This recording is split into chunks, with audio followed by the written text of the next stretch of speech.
western Massachusetts until 1 a.m. Eastern Daylight Time. At 11:58 p.m. Eastern Daylight Time, a severe thunderstorm was located near Pembroke, or 7 miles southwest of Marshfield, moving east at 55 miles per hour. This is a destructive storm for Pembroke, Marshfield, and Duxbury. Hazards include 80 miles per hour wind gusts. Flying debris will be dangerous to those caught without shelter. Mobile homes will be heavily damaged. Expect considerable damage to roofs, windows, and vehicles. Extensive tree damage and power outages are likely.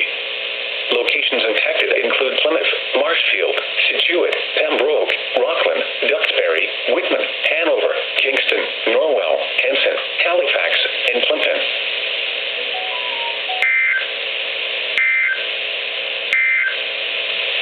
Here is the official National Weather Service for